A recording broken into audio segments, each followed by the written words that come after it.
Certified by Weather Rate, Knoxville's most accurate forecast. This is your forecast first from the WATE 6 on Your Side Storm Team. Sponsored by Knoxville Wholesale Furniture. The furniture you want.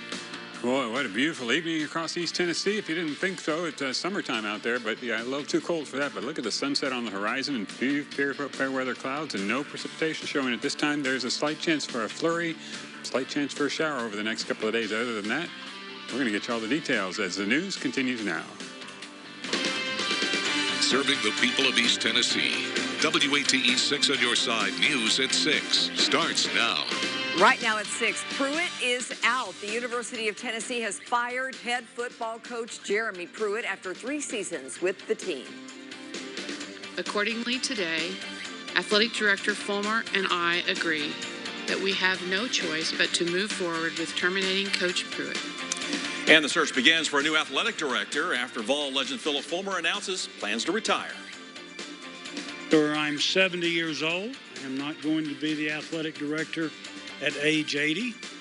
One shakeup after another on Rocky Top. Good evening, I'm Lori Tucker. And I'm Bo Williams. Thanks for joining us. We got a lot to get to. Our top story tonight, University of Tennessee issued termination letters to head football coach Jeremy Pruitt, as well as 9 others. 6'4" stretcher Tim Owens. Busy day for him. Joins us in the studio with all the details. Tim. Busy day is an understatement, Lori. The University of Tennessee parting ways with Jeremy Pruitt, as you just said, and they're doing it for cause, meaning they will not pay Pruitt the buyout in his contract. And if that's not enough, athletic director Philip Fulmer is stepping down. Jordan Kramer has been on campus all day long and joins us now to tell us what this means for the players moving forward. Jordan? Well, Tim, at the center of this, and it almost feels like kind of lost in the mix of the scandal that is now surrounding Tennessee football, are those student athletes, as you mentioned. Many of them finding out on social media today that their head football coach, along with 9 others, were fired with cause by the university. Now, those players are meeting with, for the first time today, Chancellor Plowman, Athletic Director Philip Fulmer, and newly announced interim head coach Kevin Steele. And about a couple of minutes ago, we saw several of them trickle into that meeting, and it was kind of diverse, their body language and how they were acting. Some of them looked sad, had their heads toward the ground.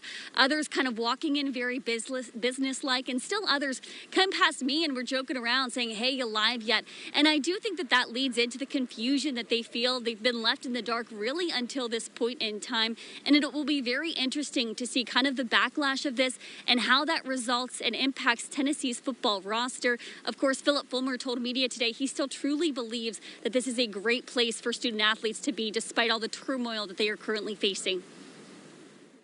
With this challenge that we have, there's actually opportunities. We will work diligently to keep our players here and welcome the new ones. I want to stress this point to the current players, to future players, and their parents. If you would put integrity first, then this is the place you want to come to. I'm hopeful that parents and students that want to come to a place that puts integrity first, then they'll want to come to the University of Tennessee. Now, per Jeremy Pruitt's notice of termination, he was not permitted to speak to any player, current or prospective, until the signed date of his termination, which is tomorrow at 5 p.m. It did say that he was permitted to make a video, but the university would have to approve that video to be played to those players that are in that meeting right now. Of course, at this time, it is not known if that video was made or if it was allowed to be shown. Tim? Thanks, Jordan. I'm now joined by Kellyanne Stitz. Jordan just talked about what this means for the players who are currently in that meeting. You've been following some of these guys and some VFLs on social media. What do they have to say today? That's right, Tim. Current, former, and future Tennessee football players have been expressing their thoughts and feelings all day long on social media after the university, of course, decided to part ways with Jeremy Pruitt after 3 years at the helm. Starting with some VFLs who took to Twitter to share their opinions.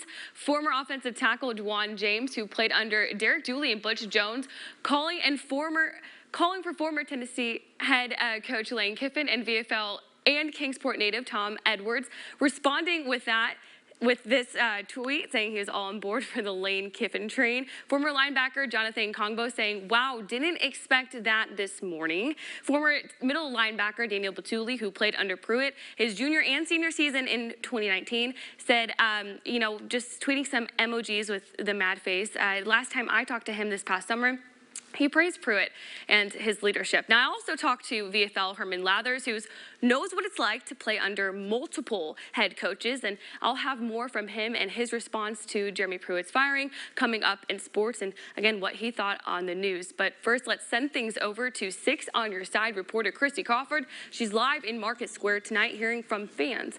Christy?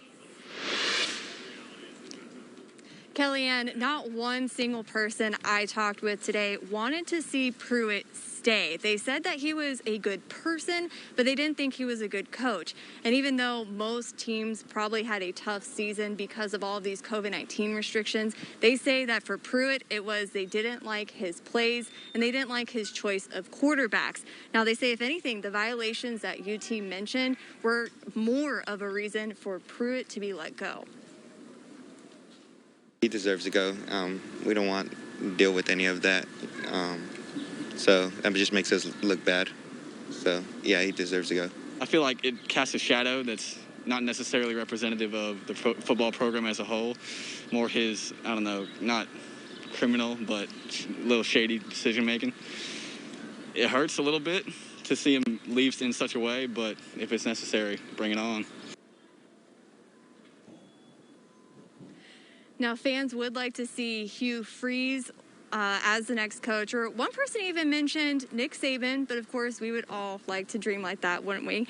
But they do believe whoever gets picked, they're facing a tough job considering UT's bringing in a new athletic director, and they may have to face the fallout from these violations or the investigation about these violations. Reporting live, Kirsty Crawford, WATE 6 on Your Side. All right, Kirsty, thank you. So again, it's been a busy day on Rocky Top. So here's what we know up to this point. Head football coach Jeremy Pruitt plus 9 other staffers fired today. This after an investigation revealed potentially serious NCAA rule violations. UT leaders tell us the decision to fire Pruitt was due to failure to create a culture of compliance. Now, assistant defensive coach Kevin Steele will act as interim head coach for now. Also, athletic director Philip Fulmer announcing that he will retire today. The next AD will select the future head coach of the Volunteers. As you can imagine, this is a developing story. We're going to stay on top of it for you, keep you updated with all of our coverage. Just go to our website, WATE.com.